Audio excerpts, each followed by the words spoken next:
Olá, muito bom dia a você que nos acompanha aqui pelo Notícias Agrícolas no ar, boletim especial para a gente tratar de um assunto muito importante, a inflação.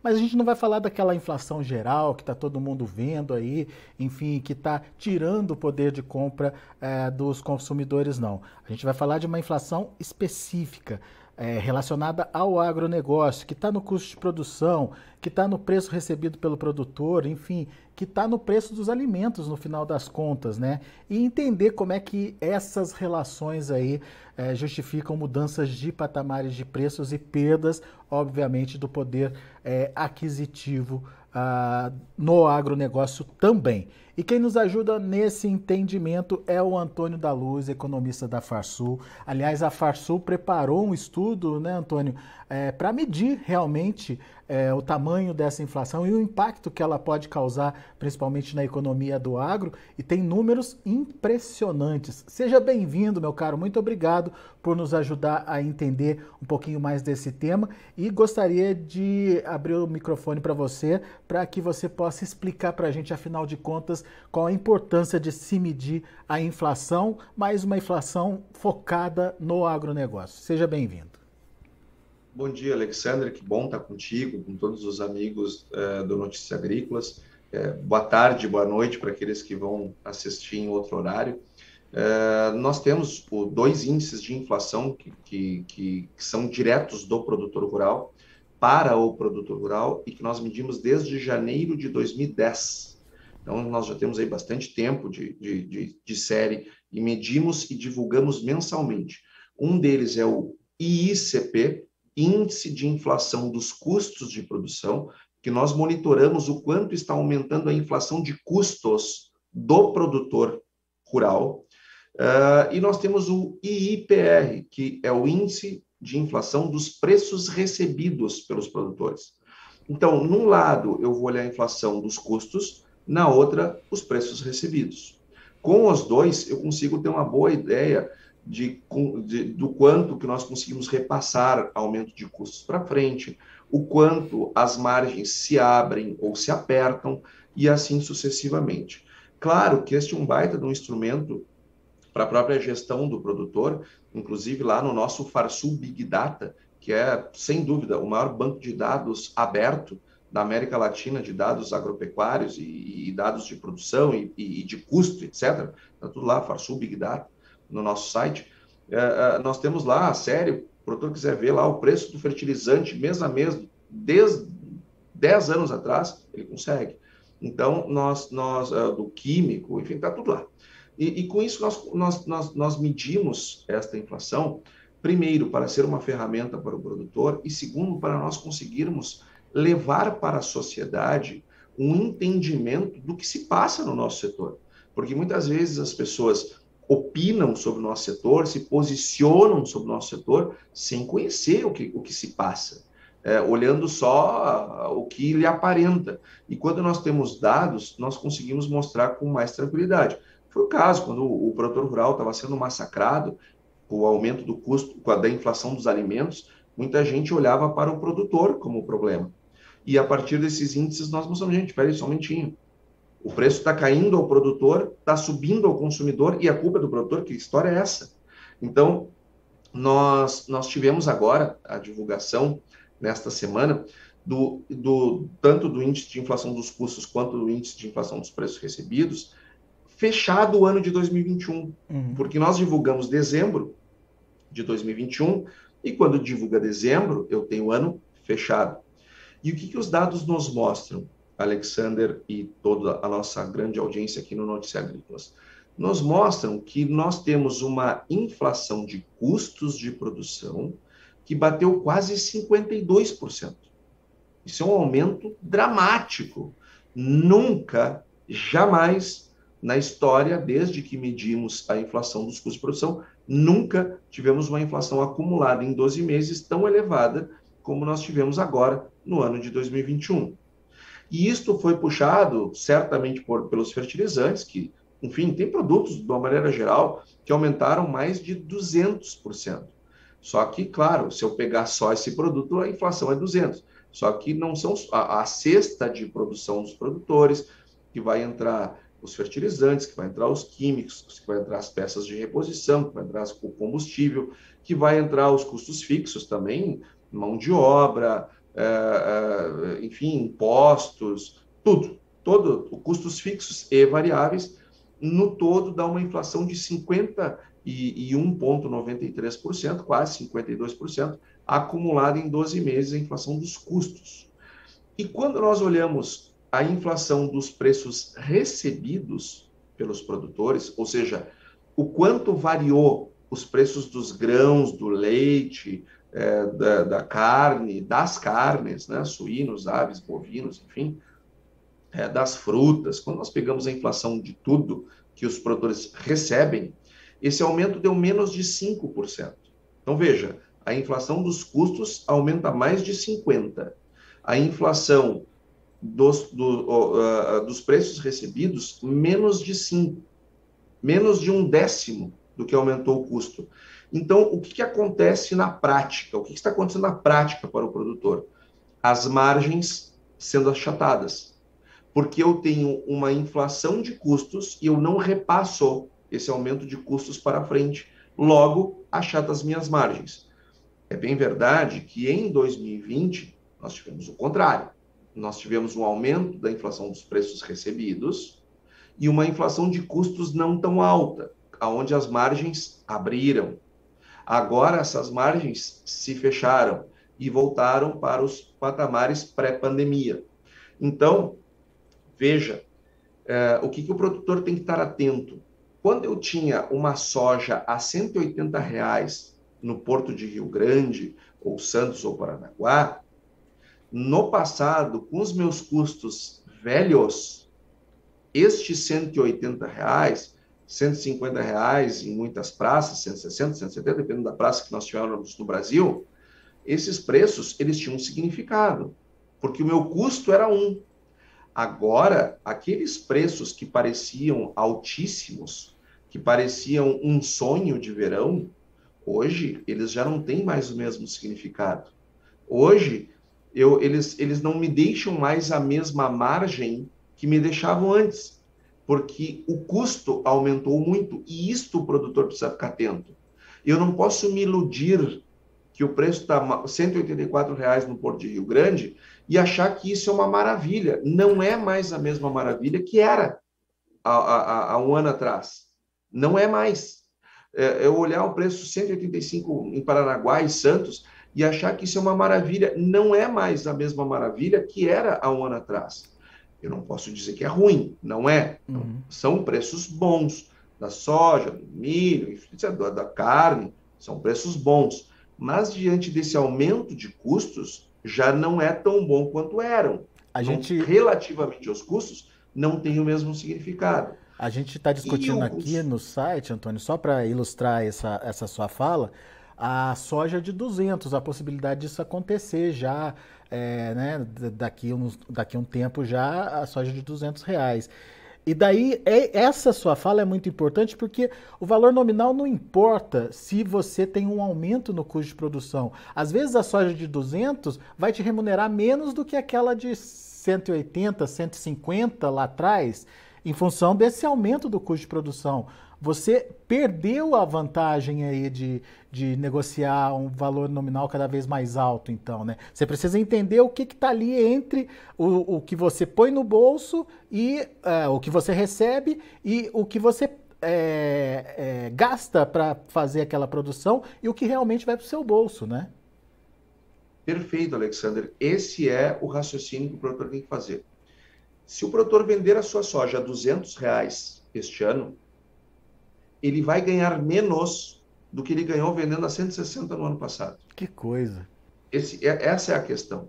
Porque o que interessa não é o quanto fatura, mas o quanto vai para o bolso. E o quanto vai para o bolso é o quanto sobra. É a receita, faturamento, menos o custo. Se eu aumento a receita aqui, mas aumento o custo aqui, esta diferença aqui, ó, que é a minha margem, ela quando ela se achata, vem menos para o meu bolso. Eu acho, sinceramente, e o verbo está correto, é achar, porque só quem tem certeza são pessoas que não entendem de mercado. Eu só conheço pessoas que têm certeza, todas as pessoas que têm certeza que eu conheço, não entendem bolhufas de mercado. Mas, então, por isso que o verbo é achar. Eu acho que nós vamos ter soja 200 ao longo do ano. Não sei em que momento, mas acho que sim. Porque o brasileiro não se dá conta, o produtor não se dá conta. Mas o Brasil é uma potência. Nós somos o maior produtor de soja do mundo. Rio Grande do Sul é o segundo maior produtor, Paraná é o segundo maior produtor. Aí nós temos perdas no Rio Grande do Sul, no Paraná, em Santa Catarina, no Mato Grosso do Sul. Gente, tu tira essa produção destes estados, tu diminui a oferta mundial de soja. Não é a oferta do Rio Grande do Sul, de Santa Catarina, do Paraná, do Mato Grosso do Sul. Tu está diminuindo a oferta mundial. E na hora que essas perdas forem para os relatórios do USDA, eu acredito que os preços da soja vão repercutir esta perda, e é bem possível que nós sim possamos chegar a R$ 200. Agora, não é o caso do leite, não é o caso do arroz, não é o caso da cana, não é o caso do algodão, não é o caso, enfim, do café, não é o caso de outras grandes produções. Uma coisa isso se deve por conta da estiagem, que é um outro fator, não tem nada a ver com a inflação de custos. Então veja, mesmo que a soja vá a R$ 200, não é porque o produtor está conseguindo transmitir custo para frente, não é por causa da estiagem. E aqueles produtos que não têm o mesmo efeito da estiagem não conseguem repassar nada. Então veja como temos uma situação desafiadora, que aliás, na entrevista que tivemos a oportunidade de fazer no final do ano passado, já trazíamos essa situação para discussão junto dessa grande audiência do Notícias Agrícolas, e que, infelizmente, as coisas estão se confirmando. Uma inflação altíssima. E aí, Alexandre, eu queria falar um pouquinho de consumidor. A inflação ao consumidor foi quase 8% em 2021. 7,93%. 8%. Vamos arredondar para ficar mais fácil o nosso entendimento. Os preços recebidos pelos produtores aumentaram menos de 5%. Então, se o produtor está vendendo o seu produto com uma inflação de 5% e a inflação ao consumidor é de 8%, vocês me desculpem, mas se está aumentando o preço ao consumidor, a culpa não é do produtor. E eu não estou dizendo que tem culpado, não estou dizendo que tem vilão. Não, inflação não tem vilania. Inflação é uma doença do sistema monetário de uma economia que tem a ver com todo o gasto público que foi feito no mundo inteiro durante a pandemia. Não tem nada a ver com o produtor, com a indústria, com o varejo. Ninguém está roubando nada de ninguém. Eu não entro nessa, tá? Porque não quero, não é verdade. Agora, tem muita gente que maldosamente e com um pensamento simplista quer atribuir ao produtor a inflação do alimento. Bobagem, está falando bobagem. E quando nós olhamos os índices de inflação, IPCA alimentos e IPR, que são os preços recebidos, e o ICP, que é o índice de inflação dos custos de produção, nós podemos provar que quem diz isso, que o consumidor está pagando mais caro por culpa do produtor, está dizendo bobagem. E está cheio aí de formadores de política econômica, está cheio de jornalistas falando bobagem. Então, por isso que nós fazemos questão de divulgar estes índices, e o Notícias Agrícolas nos ajuda sempre, dando espaço para que possamos falar deles, para que o produtor, toda vez que vê alguém falando besteira, possa pegar os índices, pegar esse vídeo, enfim, mandar para a pessoa, para que a pessoa, enfim, tenha um outro ponto de vista e possa melhorar o seu repertório, o seu entendimento sobre o agro. Claro, aquelas que querem, né, olhar as coisas como elas são. Aqueles xiitas, ideológicos, extremistas, Não adianta, isso né? não há o que se fala, não devemos nem perder tempo com eles, né? Muito bom. Ô, Antônio, mas se eu tenho um preço recebido menor e um custo que aumentou muito, eu vou ter algum impacto isso na hora de contabilizar, na hora de planejar, enfim, na minha gestão. O que eu preciso ficar atento? Qual é a dica? Qual é o conselho ou enfim, o que o produtor precisa fazer? Perfeito, Alexander. Esse, para mim, é o ponto mais importante de todos. É o impacto disso no dia a dia. O que vai acontecer? O produtor agora, ele vai comprar os insumos da safra 23, né? Para, enfim, o resto de safrinha, e vai começar a olhar lá para a safra de inverno aqui no sul e safra 23 do Brasil inteiro. Este cara, ele vai ver um produto que ele comprava por R$ 500, estou só dando exemplo, tá? Não estou falando produto A, B ou C. Uma coisa que custava R$ 500, esse cara vai pagar R$ 1.500. Esse cara, na média, digamos que ele gastasse 5 mil por hectare, como tem uma inflação de 51%, esse cara agora vai para R$ 7.200. É o que ele vai pagar por hectare. Na média, tá? Eu não estou dando um exemplo de um produto A, B ou C, eu estou falando só para um exemplo. Uhum.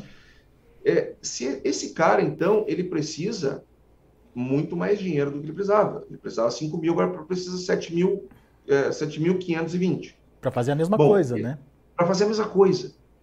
Esses 2.500 reais a mais que ele precisa vai sair de algum lugar.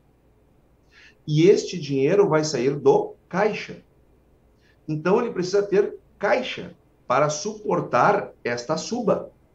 Porque, veja, ele vai estar vendendo o seu produto a preços parecidos com o do ano passado, 5% acima, só que vai estar comprando insumos a preços bem mais altos. Ou seja, o que é um fluxo de caixa? São entradas e saídas de dinheiro.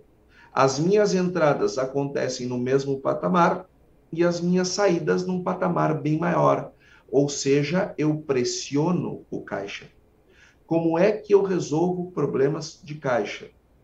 Ou eu uso capital próprio, ou eu uso recursos de terceiros, ou eu aumento a minha alavancagem. Se eu vou precisar de mais dinheiro de bancos, de cooperativas, de cerealistas, de tradings, de distribuidores de insumos e assim por diante, eu vou aumentar a minha alavancagem.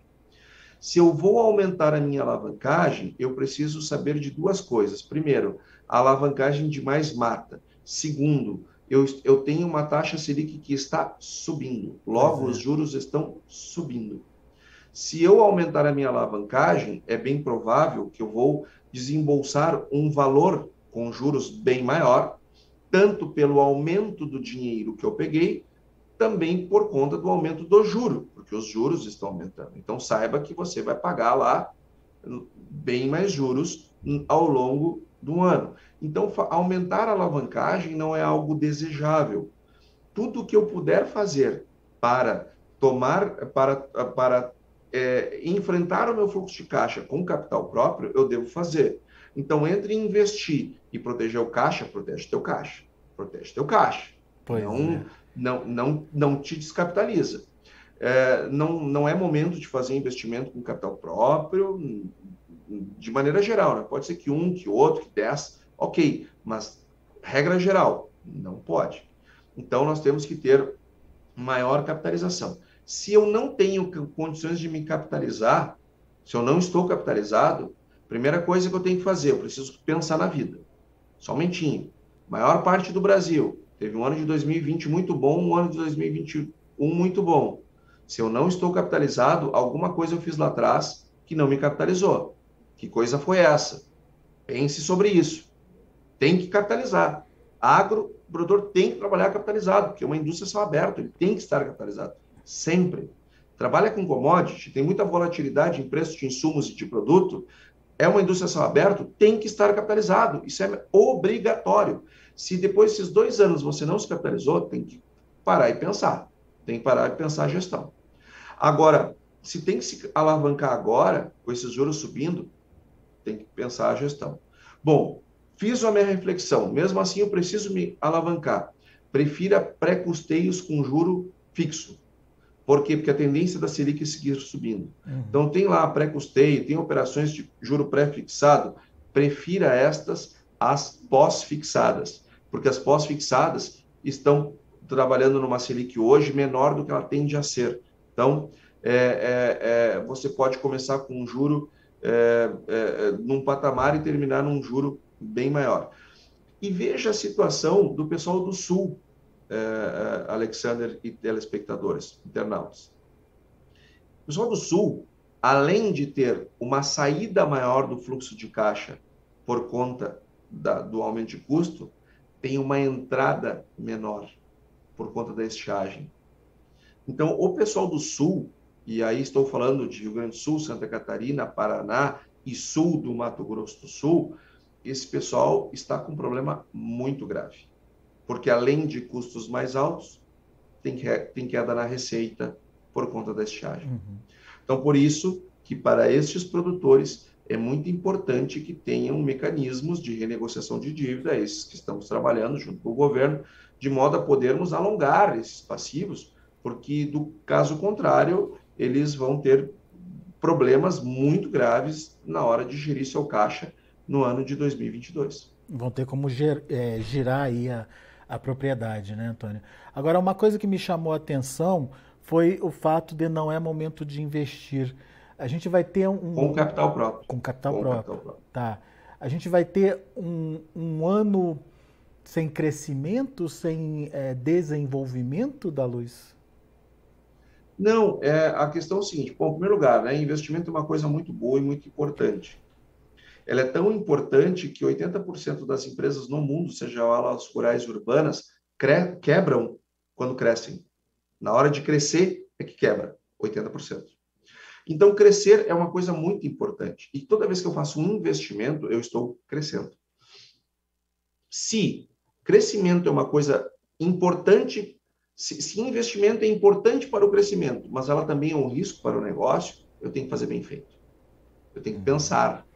Investimentos devem ser feitos a partir de uma análise de viabilidade econômica e não porque eu sinto, porque eu intuo, porque não sei o quê. Porque sobrou dinheiro, mas eu intuí a minha vida inteira e estou aqui. Sim, para cada um que deu certo, tenho 10 que deram errado. E os teus sucessos do passado não são suficientes para garantir o teu sucesso no futuro. Tem que ter análise de viabilidade econômica. Quanto mais tu cresce, quanto mais deu certo lá atrás, maior foi teu crescimento, maior o teu risco. Então, cuidado. Cuidado com a arrogância, né? Humildade. Tem que fazer análise de viabilidade econômica. É viável economicamente? Faça. O que nós estamos dizendo é o seguinte: tem pessoas que fazem investimentos com capital próprio e se descapitalizam. Isso é errado. Num ano como esse, isso é errado. Porque não adianta eu descapitalizar o meu negócio para crescer se o próprio crescimento exige maior capital de curto prazo ali na frente. Se os produtores todos do Brasil fizessem algo que eu sugiro que todos façam, que se chama balanço patrimonial, isso deveria ser uma regra no Brasil e não uma exceção. Os produtores entenderiam o seguinte: eu tenho um passivo circulante e um passivo não circulante. Passivo circulante são todas as despesas que eu vou fazer no intervalo de 365 dias, num ano.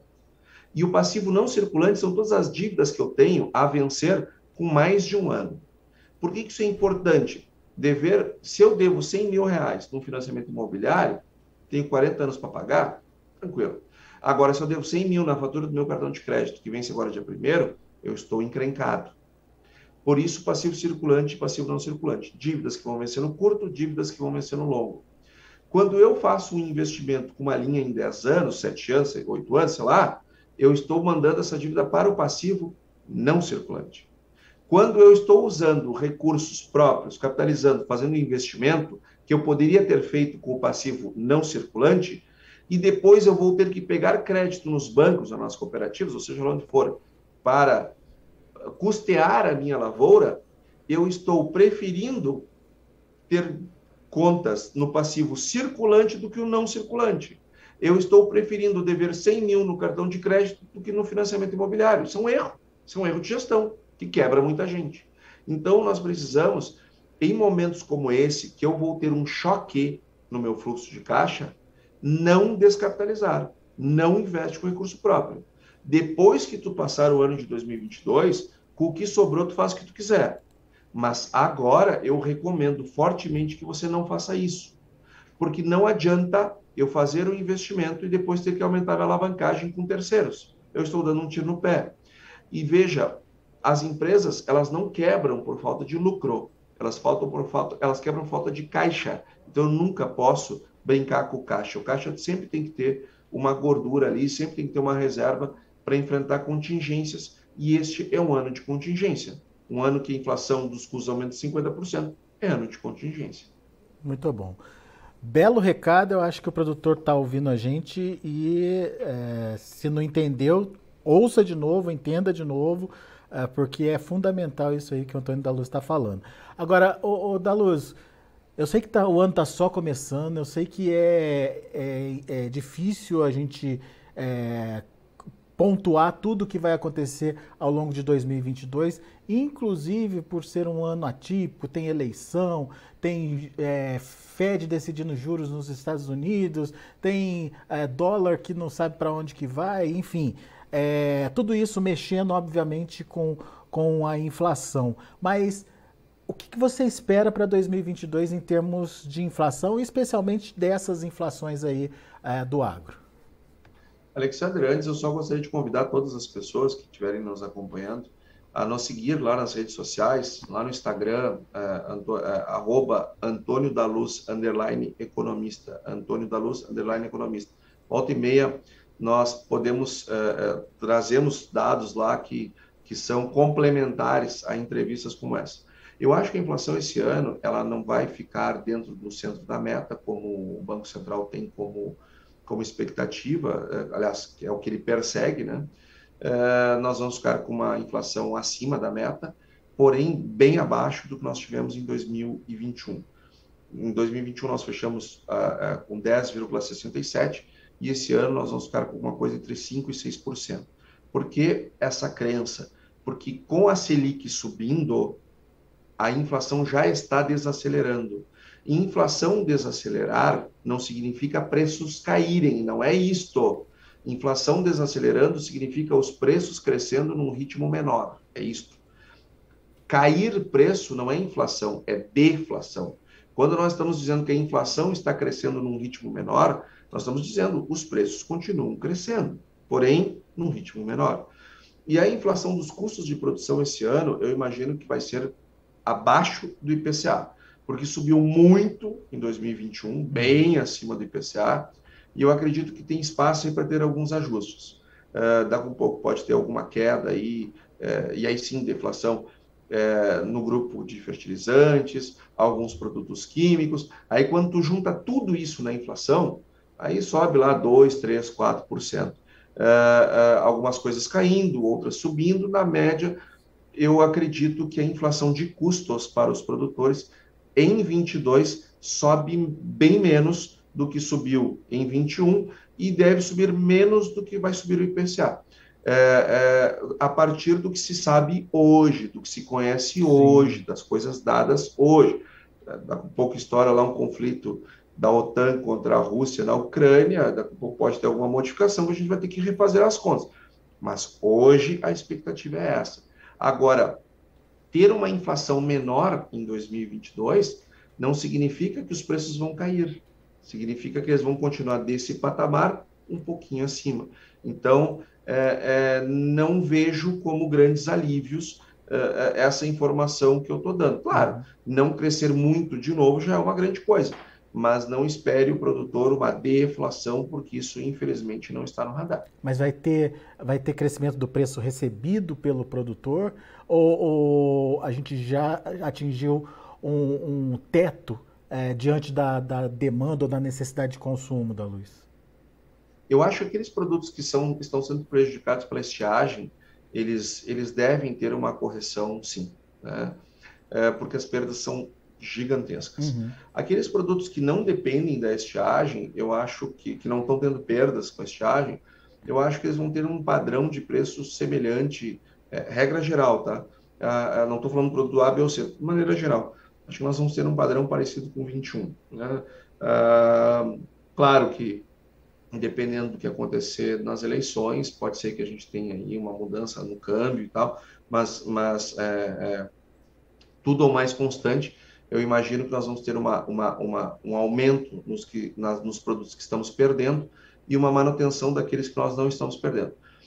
Porém, tem uma questão que o produtor tem que botar no radar, que é a seguinte: No momento que eu aumento tanto os custos de produção, muitos produtos ficam sem relação de troca, ou seja, a relação de troca fica tão ruim que não vale a pena nem plantar, e se plantar não vale a pena usar a mesma tecnologia.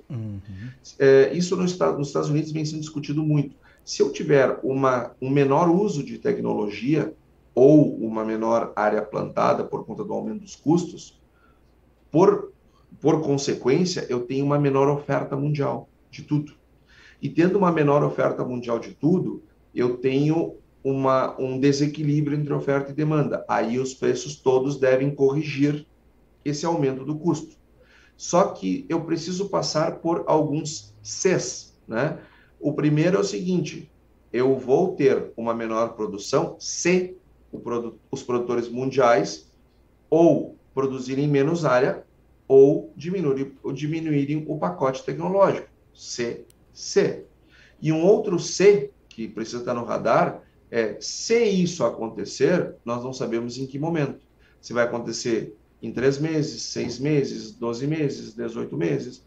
Agora, se houver uma redução dos pacotes tecnológicos ou a área plantada por conta das relações de troca estarem ruins globalmente, nós podemos ter um reajuste dos preços lá na frente, mas o produtor tem que estar vivo para que isso aconteça. Então, muita atenção no seu fluxo de caixa agora, no curto prazo.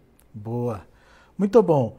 Meu amigo, muito obrigado mais uma vez pela disponibilidade de estar aqui com a gente, de compartilhar um pouquinho aí do seu conhecimento com a galera aqui do Notícias Agrícolas. A Carol Dalpiva, ela pede para a gente disponibilizar os links do Antônio da Luz das redes sociais do Antônio da Luz, mas fala mais uma vez, da Luz, só para que a gente vai disponibilizar sim, mas para que ela possa anotar também, por favor. Obrigado, Carol. Estou te esperando lá. É Antônio da Luz, _economista. Este é o meu Instagram. E no YouTube, lá é só botar Antônio da Luz, economista, também vai aparecer lá o meu canal no YouTube. Então, as pessoas que puderem, Antônio da Luz, _economista, chega no meu Instagram. No YouTube, bota Antônio da Luz, economista, lá já vai me achar. Boa. A gente disponibiliza o link também para quem não conseguiu anotar aí. Meu caro, muito obrigado, viu, mais uma vez pela sua participação aqui conosco, e volte sempre, da Luz. Eu é que agradeço, um prazer grande falar contigo, Alexandre, e para essa enorme audiência do Notícias Agrícolas, que está fazendo 25 anos, né? Então, já deixo aqui meus parabéns, estou ansioso para ver as retrospectivas, né? Legal, muito bom. Antônio da Luz, um abraço, meu amigo, até a próxima. Abraço. E é verdade, 25 anos do Notícias Agrícolas ao longo de 2022, trazendo muita coisa legal, muita coisa nova para você que nos acompanha. Fique de olho. Daqui a pouco a gente volta com outras informações e mais destaques. Continue com a gente. Se inscreva em nossas mídias sociais, no Facebook Notícias Agrícolas, no Instagram @Notícias Agrícolas e no nosso Twitter @Notiagre. E para não perder nenhum vídeo, não se esqueça de nos acompanhar no YouTube e na Twitch, Notícias Agrícolas Oficial.